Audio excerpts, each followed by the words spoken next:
সম্মানিত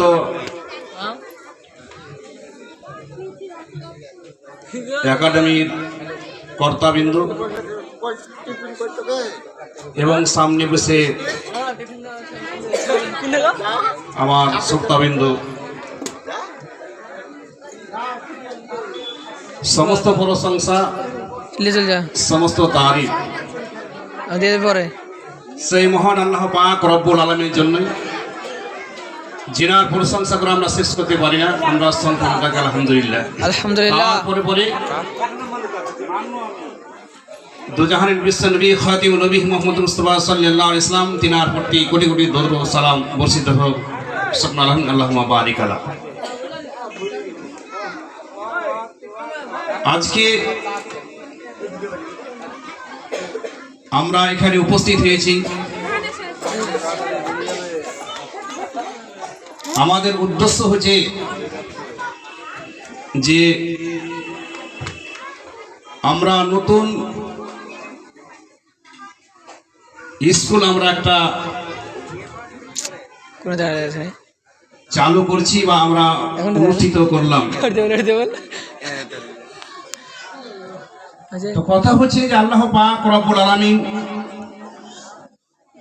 শিক্ষার ব্যাপারে যে রাসূলুল্লাহ সাল্লাল্লাহু আলাইহি ওয়াসাল্লাম দুইটা কলম নিয়ে যাবো ইনশাআল্লাহ।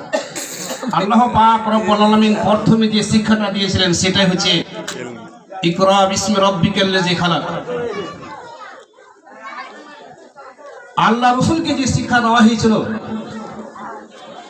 সেটা হচ্ছে কোরআন হাদিসের শিক্ষা।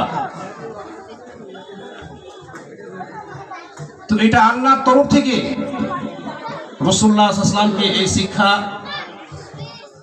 সেটা জিবরাইলের মারফতে আল্লাহ পাক রব্বুল আলামিন নবী করিম সাল্লাল্লাহু আলাইহি ওয়াসাল্লামকে শিক্ষা দিয়েছিলেন। আমার বলার উদ্দেশ্য হচ্ছে এতটুকু যে নবী করিম সাল্লাল্লাহু আলাইহি ওয়াসাল্লাম তিনি শিক্ষার ব্যাপারে তিনি হাদিসের মধ্যে নিয়েছেন, তালাবুল ইলমি ফরিজাতুন আলা কুল্লি মুসলিম। প্রত্যেকটা মুসলিম জাতির নর নারী এবং মেয়ে হোক ছেলে হোক সমস্ত এই শিক্ষাটা অর্জন করা, শিক্ষার অপরিহার্য বা সেটা ফরজ করা হয়েছে। সেটা সমস্ত আপনি মুসলিম হন তাহলে আপনাকে প্রথমে কোরআন হাদিসের দিকে সে শিক্ষা আপনাকে শিখতে হবে। আপনি কি করে ওযু করবেন, কি করে আপনি নামাজ পড়বেন, এই সমস্ত শিক্ষার প্রয়োজন রয়েছে। অনেক কথা আছে, তো আপনাদেরকে আমি বলতে চাই যে আপনাদের স্কুল এই একাডেমি, টার্গেট একাডেমি, এটা অনুষ্ঠিত এই সাল থেকে, এই দিন থেকে আরম্ভ হলো। তো প্রত্যেকটা গার্জেনকে তিনাদেরকে আমি বলতে চাই যে আপনাদের সন্তানদেরকে সঠিক শিক্ষা দেওয়ার জন্য আপনারা জাগ্রত থাকবেন। আপনাদেরকে অভিভাবক যেনারা তিনাদেরকে সতর্ক থাকতে হবে যে আমার ছেলেটাকে আমি কোথায় দিলে সঠিক শিক্ষা পাবে। আজকে অনেক শিক্ষা কেন্দ্র রয়েছে, প্রচুর আছে দুনিয়াতে, কিন্তু সঠিক শিক্ষা কোথায় হয়, কোথায় দিতে গেলে আমার ছেলেটা মানুষের মতন মানুষ হবে, আদর্শ শিক্ষা লাভ করবে, সেটা আপনাকে নিজেকে সঞ্চয় বা আপনাকে সেটাকে যাচাই করতে হবে। এবং আমি আরো বলি, যিনারা স্কুলের শিক্ষক আছেন বা থাকবেন তিনাদেরকে বলতে চাই, আমি আজকে 22 বছর থেকে মাদ্রাসা শিক্ষকতা করে আসছি। বিশেষ করে শিক্ষকগণকে আমি বলতে চাই, টাইমের দিকে মানে সময়ের, এই সময়ের দাম আমরা কেউ দিতে পারি না। এই সময়টুকু আমাকে লক্ষ্য রাখতে হবে যে আমার একটা দায়িত্ব, এটা একটা আমানত। আর যে আমানতের খিয়ানত করবে, কিয়ামতের দিন আল্লাহ পাক রব্বুল আলামিন তাকে ছেড়ে দিবে না। তাই আপনাদেরকে আমি বলতে চাই, শিক্ষক মণ্ডলীগণকে, যে আপনারা শিশুদেরকে যে শিক্ষা দিবেন টাইমের দিকে লক্ষ্য রেখে, যে আপনার সময় যেটা বেঁধে দেওয়া হয়েছে তার আগে আপনাকে এসে প্রস্তুতি নিতে হবে। এরকমও শুনতে পাওয়া যায় যে দুটো একটা ক্লাস হয়ে যাচ্ছে, তারপরে শিক্ষক মহাশয় ক্লাসে প্রবেশ করছেন, স্কুলে প্রবেশ করছেন। এরকম করবেন না। আপনার দায়িত্ব, আপনি এখানে কথা দিয়েছেন যে আমি তাদেরকে শিক্ষা দিব, তাহলে অবশ্যই আমাদেরকে সেই দিকে লক্ষ্য রাখতে হবে। আপনার কাজ ছেলেকে মানুষের মতো মানুষ আদর্শ শিক্ষা দিয়ে সেখান থেকে তৈরি করে বের করতে হবে। যদি আপনি এই শিক্ষাতে যদি আপনার অবহেলা থাকে, যে আপনার সেটা মন চায় না, এরকম করলে চলবে না। কিয়ামতের দিন আল্লাহ পাক রব্বুল আলামিন আপনাকে ছেড়ে দিবে না।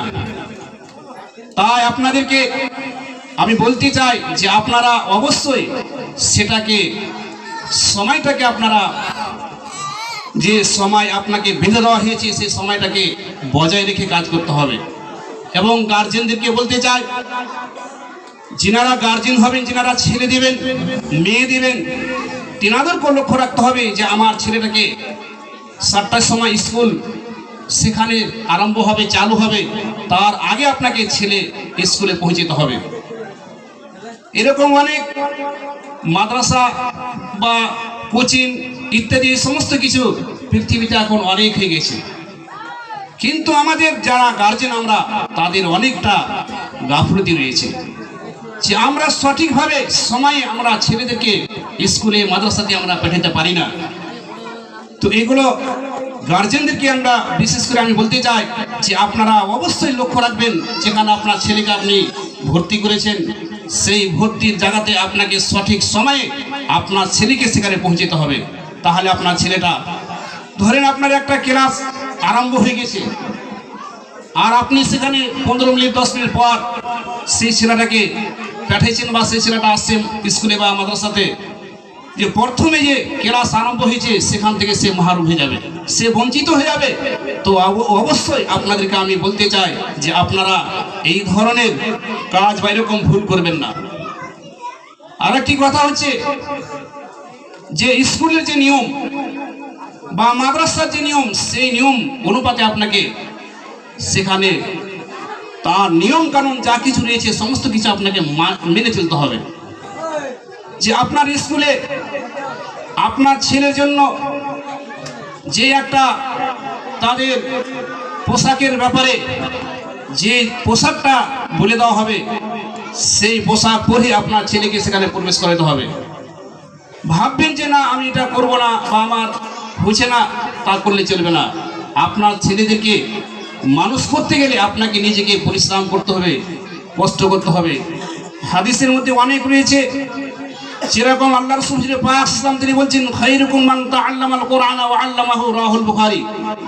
নবী করিম সাল্লাল্লাহু আলাইহি ওয়াসাল্লাম তিনি বলছেন যে যারা শিখলো এবং অপরকে শিক্ষা দিল সেই ব্যক্তি হচ্ছে সবথেকে উত্তম বা উৎকৃষ্ট।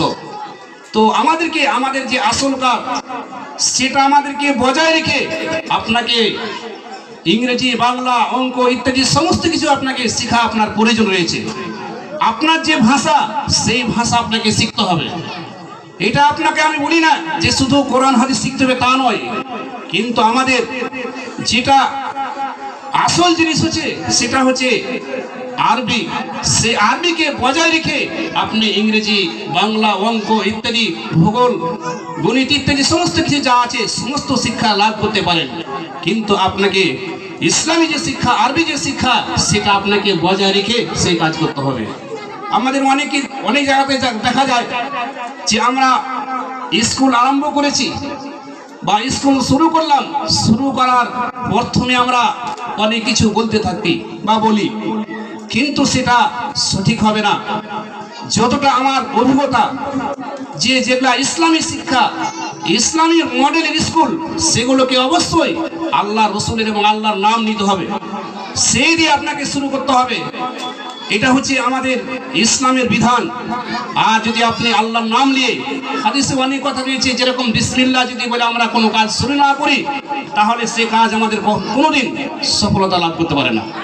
তো এটা আপনাদেরকে আমি বলতে চাই যে আপনারা এই স্কুলে প্রথমে আপনাদের যেটা আপনাদের কর্তব্য আছে, সেই কর্তব্য আপনারা পালন করবেন এবং ছেলেদেরকে লক্ষ্য রাখবেন যে ক্লাসে অনেকগুলো ছেলে আছে, একটা ছেলে বারবার সে গাফলতি করছে বা পড়াশোনা হচ্ছে না, তাকে মারলে কি চলবে?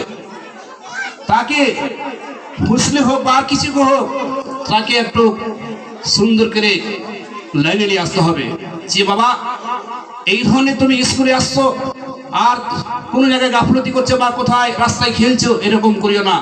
তো অবশ্যই শিক্ষকদেরকে আমি বলবো যে আপনারা সেটাকে লক্ষ্য রাখবেন যে ছেলেদেরকে আমরা কি করে মানুষ করতে পারি। আজকে বর্তমানে আমরা এই শিক্ষার অভাবে আমাদের ছেলেরা সঠিক শিক্ষা না পাওয়ার কারণে আজকে আমাদের বেনামাজি, দাগাবাজি ইত্যাদি সমস্ত কিছু হয়ে যাচ্ছে। কিন্তু আমাদেরকে অবশ্যই আদর্শ শিক্ষা দিয়ে আমাদেরকে ছেলেদেরকে মানুষ করতে হবে। অনেক কিছু বলার আছে, তো যা হোক আপনাদেরকে আমি এই বলে আহ্বান বা আপনাদেরকে আমি বলতে চাই যে আপনারা ইনশাল্লাহ স্কুল খুলেছেন, অবশ্যই আপনাদের এলাকায় সেই স্কুলে পাবলিককে বলতে চাই যে আপনারা যেখানে সঠিক শিক্ষা পাবেন সেখানে শিক্ষা দেবেন, এই স্কুলও ছেলে ভর্তি করবেন, অবশ্যই সেটা সঠিক শিক্ষা শিক্ষকগণ দেবেন। এবং আপনাদেরকে আমি বলতে চাই যে আপনারা সেটা ভুল না করে আপনারা সঠিক সময়ে ছেলেদেরকে স্কুলে পাঠাবেন, অবশ্যই আপনার ছেলে মানুষ হবে। তাই আপনাদেরকে বললাম যে আপনারা এই স্কুলে, আপনাদের এলাকার স্কুল, এই স্কুল আজকে দেখছেন টিনের অবস্থা হয়ে আছে, একদিন দেখবেন যে বিরাট আকার ধারণ করেছে। তো অবশ্যই এটা পরিশ্রমের দরকার আছে। যেরকম বলা হয়েছে মান জাদ্দা ওয়া আযাদা, মানুষ যে যতটা চেষ্টা করবে সে ততটাই পেয়ে যাবে যদি সে চেষ্টা করে। তাহলে আমাদেরকে এই স্কুলটাকে আজকে আমরা ছোট আকারে দেখছি বা ছোট ভাবে আমরা খুলেছি, দেখবেন এই স্কুলটা একদিন বিরাট আকার ধারণ করবে, তো অবশ্যই এই ছোট থেকে বড় হয়ে যাবে। তাই আপনাদেরকে, আপনাদের এলাকার মানুষদেরকে আমি বলতে চাই যে আপনারা অবশ্যই এই স্কুলে আপনাদের ছেলে মেয়েদেরকে ভর্তি করবেন। তাই আমি আর কিছু বক্তব্য বাড়াচ্ছি না, আমি এই বলে বক্তব্য দিতে বললাম। আসসালামু আলাইকুম ওয়া রাহমাতুল্লাহ।